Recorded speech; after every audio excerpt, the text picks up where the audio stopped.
Igbo bụ ndị ọma njem na ekene m unu obi ebekwana na mgbagwo kịta anụ biko na o nwere news ọfụ anyị na-afụ n'efere mba ụwa isi ka anyị na-ewetara ụmụ Igbo biko ka onye na-eme ka ọ na-amụtakwa ihe na ihe na-emezi kịta ihe nwanne na-emezi nwanne kịta bụkwanụ ya bụ ife nwekwa osi adị ya na-ajụzikwa nwanne ndị nke abụzikwanụ nwanne nka m mee ha summarize ka m na-aghọta ebe okwu a na-aga maka na ana m anụta ihe a na-ekwu maka ụfọdụ ndị anaghị anụcha Igbo ndị Imo steeti mana gee ntị onye anụmanụ na vidiyo m na-afọ ebe a bụ the main senior brother bụ ihe nwụrụ anwụ onye nke a bụ onye na-esote the senior brother diọkpara nke a bụ onye na-esote diọkpara mgbe nyenwa automatically onye nke obere nke ọzọ nwụgo onye abụzi diọkpara mana ndị na-esote ha n'azụ wee jide lewa na ha kechagolo eke kegide lekpọọ ya kegalekwa ọzọ lekwa daa afịa na ndị ekenye na mana kemgbe o kele anụ na ụfọbeghị mfu mkpụrụ ana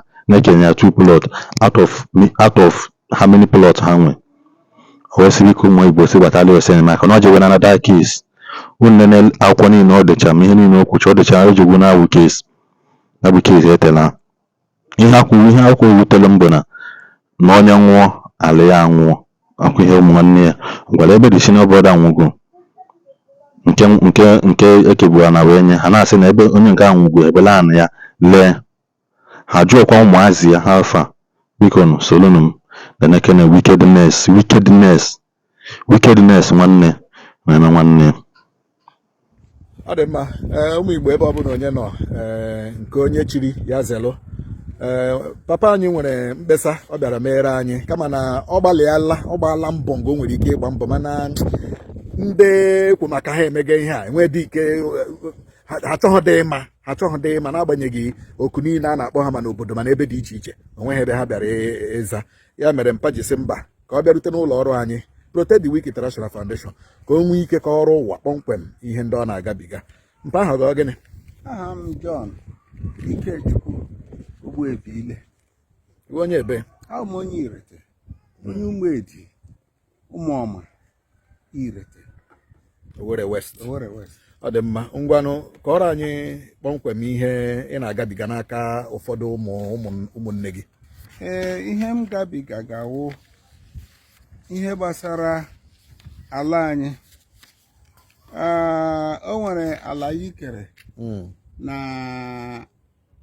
after Irete Secondary School na-akpọ nwa apịtị family land ha ekechaa ya mejem Abuja ụmụnne m ndị nna ji ma ha eje were ala kem 3+ reshi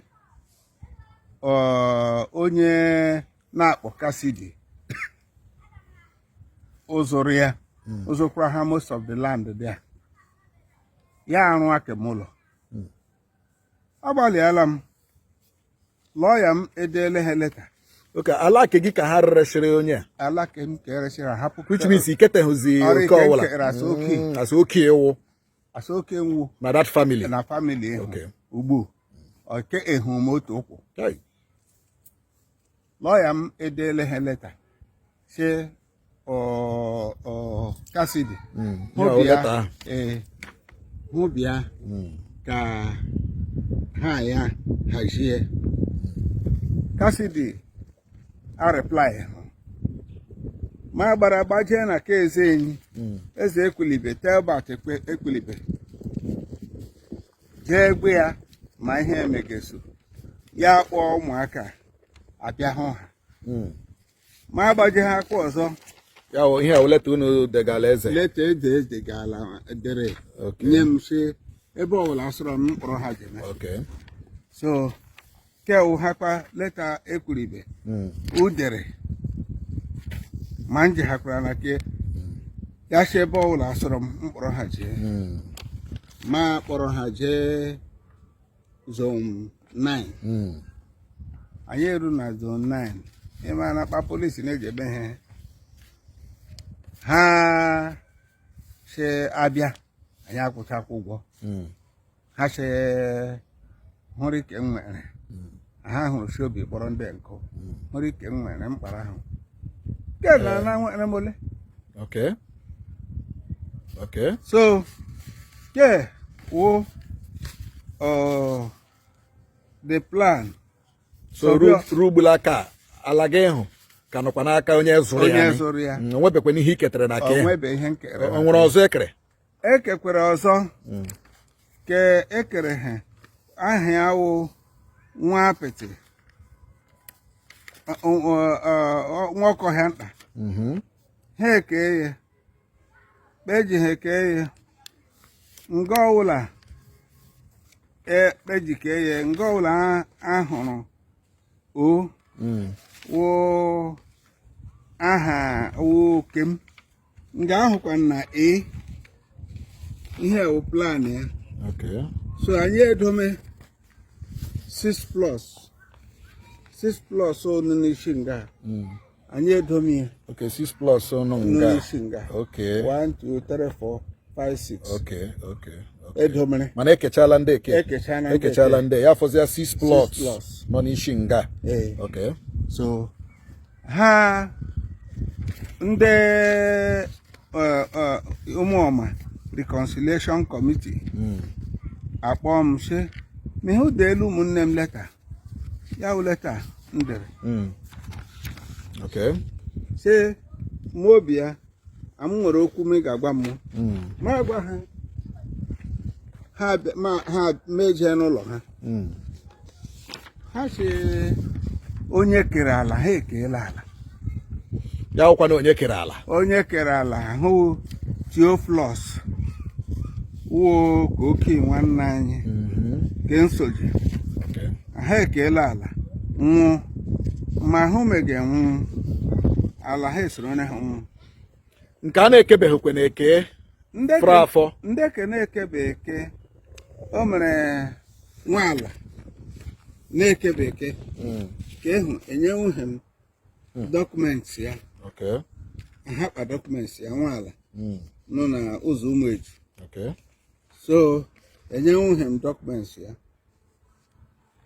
So ndị ke mkpa nga wụ ihe ewe akwụkwọ ndị ụmụọma reconciliation development union association wụ ndị kpere ikpe ala ndị irete. Ole ke ha kpere ole ala ha kpere ikpe a Ekwuchara ha about all of them. Si moje nye m ala m.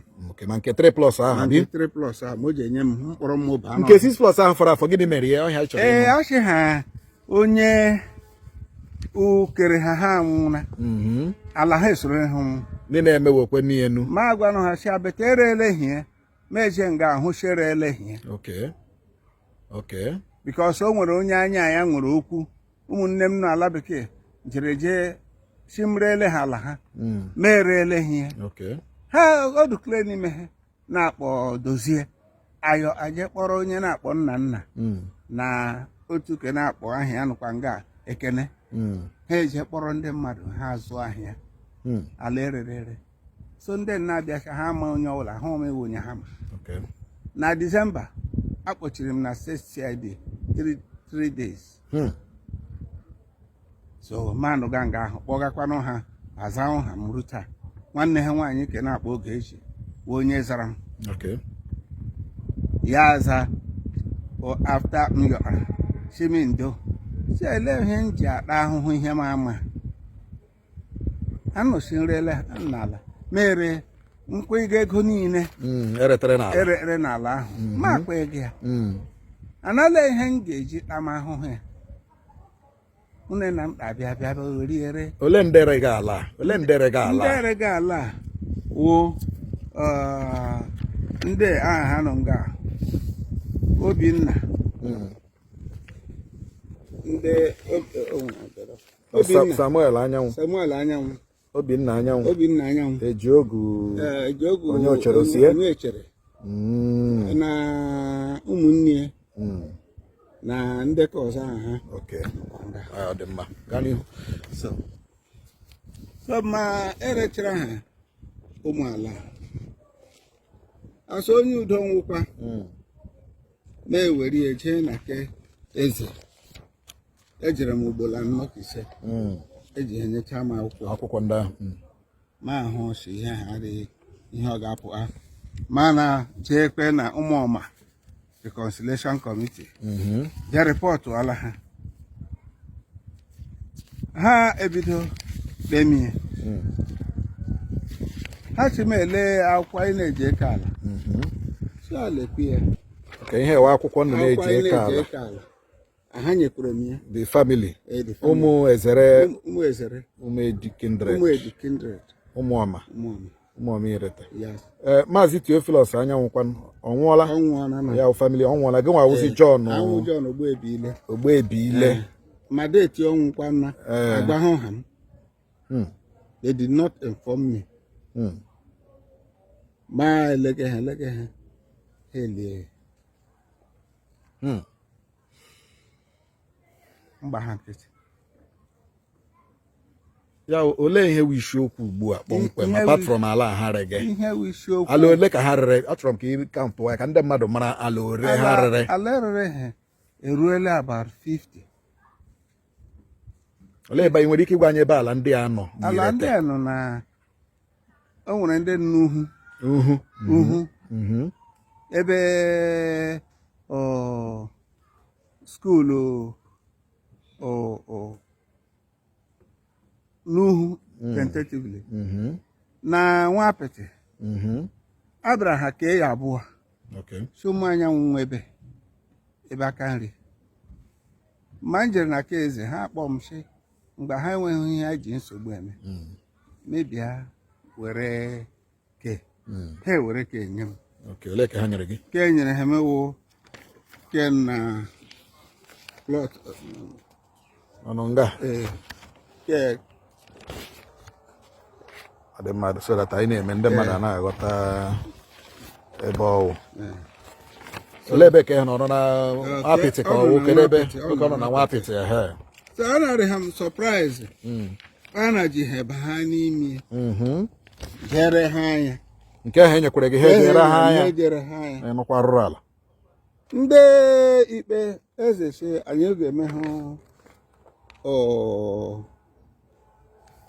anyị ga-eje mee kpọ ndị sọvịa ha eme ala sọvịa anyị ekwesị a ga-eme sọvịa ubie ya but until meji ego m jije mee sọvịa ha agbalaga mee ka ekpeni ụmụnne m were kpenu 2+ enyere ha m na otu ke nkere from ụmụnne m so ọ ihe mere ke m na nwa apịtị ma nna jere Abuja ma ihe bịara bịa kọmọkụ our brother owo Stanley na Lasbury Chief Lasbury ha eje kpọrọ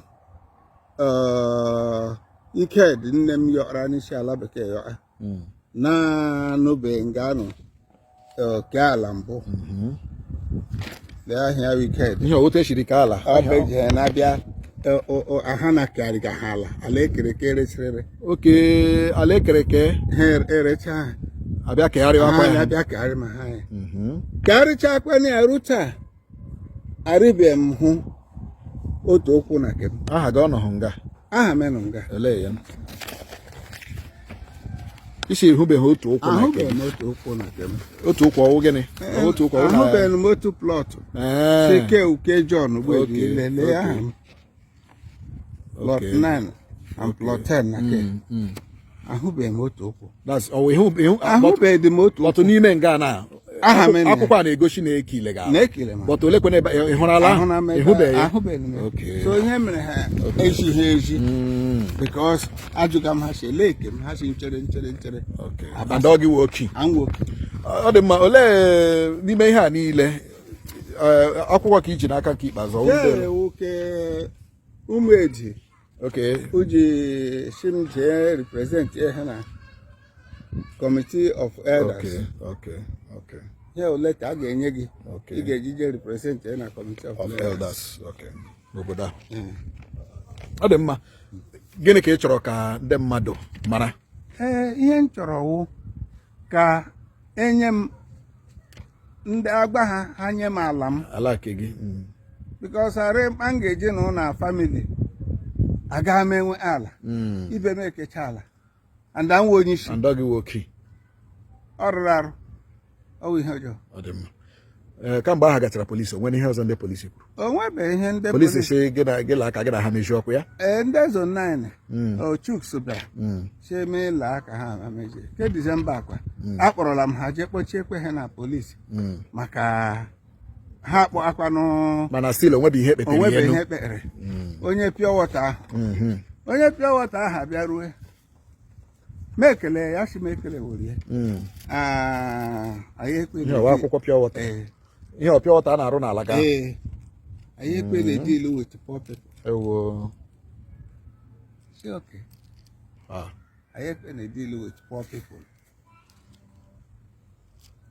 ọ dị mma ya wụ ihe ị na-ekwu ha nye gị ala gị ebe a sị na ha ekeela ala ha je tụọla gị ala gị aka ọkụ ya and they go as key of the family ọ gị onye kwesịrị na-eke ala ndị a mana ụmụaka ịtọziri atọ jizi aka ha eke gị ala gịnị ka other family members na-eme about this thing this your problem now this your issue olee ihe other family members na-eme about it ịmana na irete onye ọrịa na-eme eze enwe ala ebuje n'okwu o kwesịrị ịkpụ ụmụaka nga ọbụla agbabara ha ya akpụ amụ